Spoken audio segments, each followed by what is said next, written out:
Hey you guys, so I've been thinking of creating a playlist of crazy and wacky statements uttered by Terry Crews, and by now I think we can all surmise that his allegiance is anywhere but blackness. Time and time we keep seeing him make statements trying to grab for straws, and if you've been subscribed to me for a while, then you'll notice that by now this will probably be my fourth or fifth video on him, and I'm not doing this out of enjoyment because it becomes aggravating to consistently make videos about why everything he says is incorrect. And I think one thing we need to understand is that Terry Crews isn't relevant or in his prime like he was during the early to mid 2000s.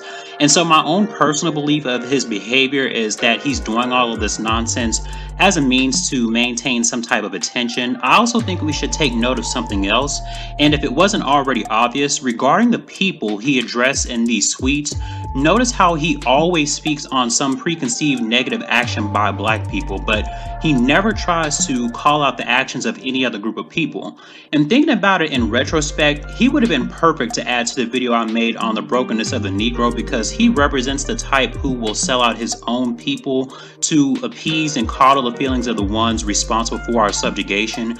And in the past, for those who don't know, he tried to make a statement on Twitter in the midst of the Black Lives Matter protests talking about how black supremacy can come to fruition if we continue our actions of alienating those around us who wish to be our allies. And I'm going to be straight up with y'all. Black people don't have any allies. I really need for us to understand this. If we had any allies, then surely someone with power would have expressed a certain level of sympathy to help uplift the collective of black people on a massive scale. And that hasn't occurred because while white supremacy thrives on the division of black people and on black people like Terry Crews, who remain in a seemingly eternal state of subservience. Out of curiosity, I went to read some of the replies to his tweets, and while black people take issue with his statements, the Pilgrims are absolutely loving this. They know subconsciously that Terry Crews' traitorous actions of betrayal to his own people play in their favor, because not only is he disassociating himself from his community, but he regurgitates the ideologies and sentiments of the oppressors. And they trust him to make these triggering statements because he's a result of successful conditioning and indoctrination. It's becoming tedious and wearisome having to deconstruct these talking points when you've done it 1,000 times. But as I stated previously, repetition is the best teacher.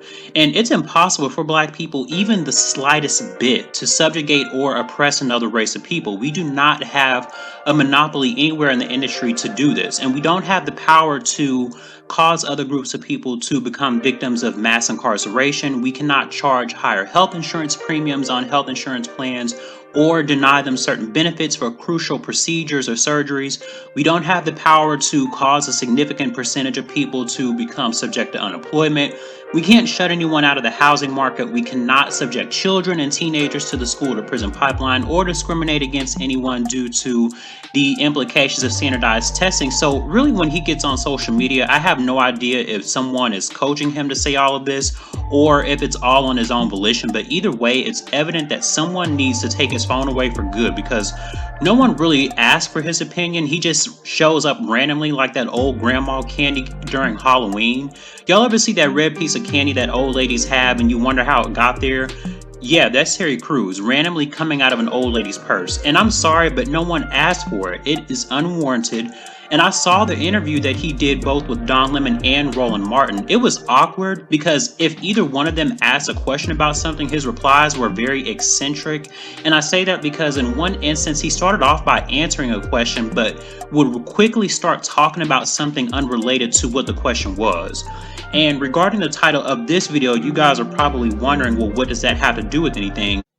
I want to introduce you all to this amazing new sponsor, Ash Kickin'. They are a black-owned health and beauty business that specializes in a multitude of potent and formidable products that will help enrich your skincare regimen. They take their time handcrafting some of the products so you know it's authentic and made with love and care. My personal favorites are the body butter and the African black soap. These both help to keep my skin clear and free of acne, and the best part is their health and beauty products are all natural. They also have hair care products unique and specific to our hair texture. Definitely make sure you guys check that out. The best part is every time I order from them, their shipping is fast and reliable. So make sure you guys check out Ashkickin at www.ashkickin.com.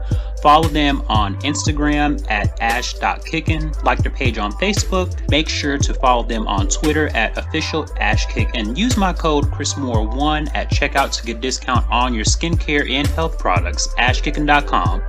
Well, let's just take a look at this reply here to a tweet Terry Crews made. So it says, "It's why black people dominate athletically as well, and we can erase white people through procreation. In every aspect of physicality, we are superior. I'm sorry your feelings are hurt by truth."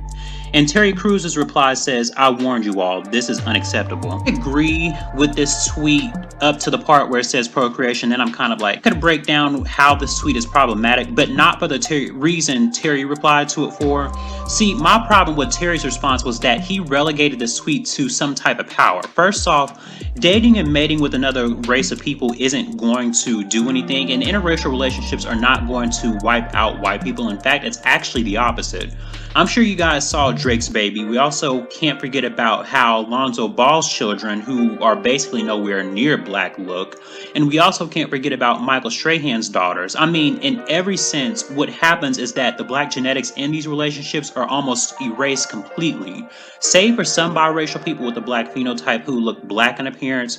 But I think, as usual, Terry Crews is out of touch with reality when it comes to the discussion of racial politics. This delusional approach to think black people have the capacity to erase an entire race of people through proliferation is both preposterous and absurd.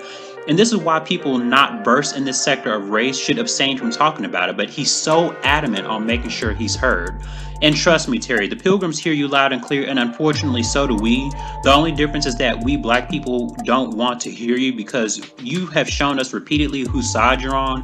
That whole explanation he tried to give when he was attempting to do damage control was comical, and I think he probably thinks we're not intelligent enough to see through that whole BS where he said, "Oh, I love my people, I love black people." No, you don't, because if you love your people, you don't sell them out every chance you get.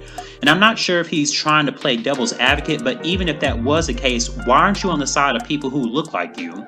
And this conquered mentality is put on display for the world to see. He thinks that athleticism represents a form of power based upon the context of his response. So to that, I have a question. How is it that all sectors of the sports leagues have no black ownership?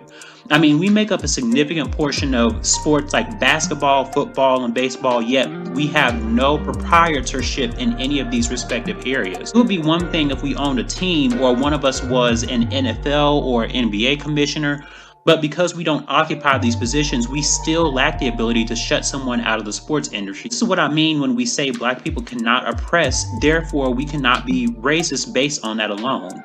And some people try to conflate the Webster's definition of racism with word choice, and that's highly illogical. I'll tell you why. Simply having a belief that one group is superior to another is not enough. A belief is something that's intangible. It cannot physically manifest itself. What is real is this system and the stats that reflect that system, which is that black people are disproportionately affected by a majority of these systems. Even think about something small, such as the interest rate charged by student loans for black students. All of these factors that must be taken into account, and what is unacceptable is his purposeful and grandiose perception of delusions going on inside his mind, paired with the fact that he has a nerve to think that it's black people who are problematic, literally spewing foolishness and rubbish from his mouth like we're the ones currently in power and dominating every other race of people. I guess in his eyes, black people are locking everybody up in prison. We're the ones who are committing massive acts of police brutality left and right. We're causing pilgrims to face gentrification at higher numbers. We're the ones responsible for redlining. We're forcibly having them face racial mistreatment in these hospitals. They suddenly are the biggest victims of voter suppression. Is this really what he sees? And this has been quite the year. I don't know if someone cursed this year, because out of the woodworks comes all this buffoonish, irrational, and asinine behavior. But it seems to be the year of exposition more than anything, because we certainly have been seeing a display of people's true colors from every walk. And at this point, as far as our community is concerned, it's going to take a miracle for restoration and healing to take place. And even with that, we still have to figure out what to do with the ones who are a lost cause. So let me know your thoughts on this grown man with the 5-year-old's imagination, and tell me if you think black people are becoming racist slowly day by day, as he so subtly states by the context of this statement. Make sure you guys like, comment, share, and subscribe, and I'll see you guys in the next video.